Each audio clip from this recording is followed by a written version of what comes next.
અહીં આપણે બાળકો દ્વારા માનવ શરીરમાં પાચનતંત્ર, શ્વસનતંત્ર અને ઉત્સર્જનતંત્રની આપણે સમજ મેળવીએ.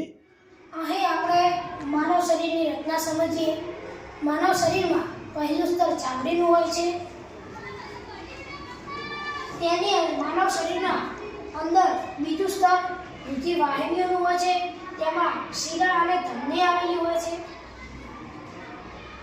માનવ શરીરમાં ત્રીજું સ્તર માંસપેશીઓનું હોય છે. તેની અંદર માનવ શરીરમાં ચોથું પડ હાડકાઓની પાંસળીઓ હોય છે, જેને છાતીનું પિંજરું કહે છે. તેની અંદર બે ફેફસા આવેલા હોય છે. તેમાં એક નાનું ફેફસું અને મોટું ફેફસું હોય છે.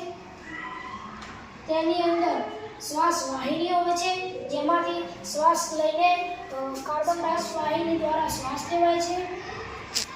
તેની અંદર આપણે જઈએ તો આપણને અન્નનળી જોવા મળે છે. મોઢામાં થઈને અન્નનળીમાં થઈને ખોરાક, જઠરમાં થઈને નાના આંતરડામાંથી મોટા આંતરડામાંથી મળ દ્વારા બહાર નીકળે છે.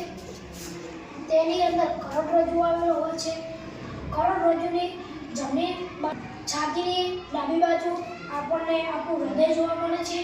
હૃદયમાં જમણું ક્ષેપક, ડાબું ક્ષેપક, તેની અંદર જમણું કર્ણક અને ડાબું કર્ણક જોવા મળે છે.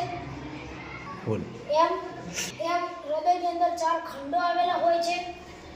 તેની નીચે જોવા જઈએ તો આપણને 2 કિડની જોવા મળે છે. કિડનીની અંદર પાણી તળાઈને મૂત્રવાહિનીથી મૂત્રાશય દ્વારા બહાર નીકળે છે.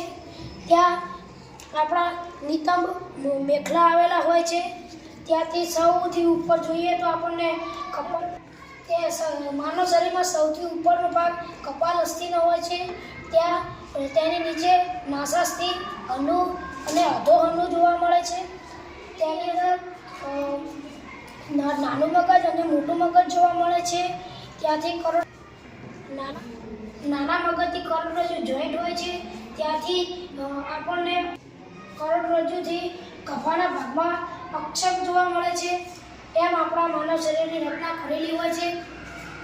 અહીંયા આવી રીતે આપણી શરીરની રચના જોવા મળે છે.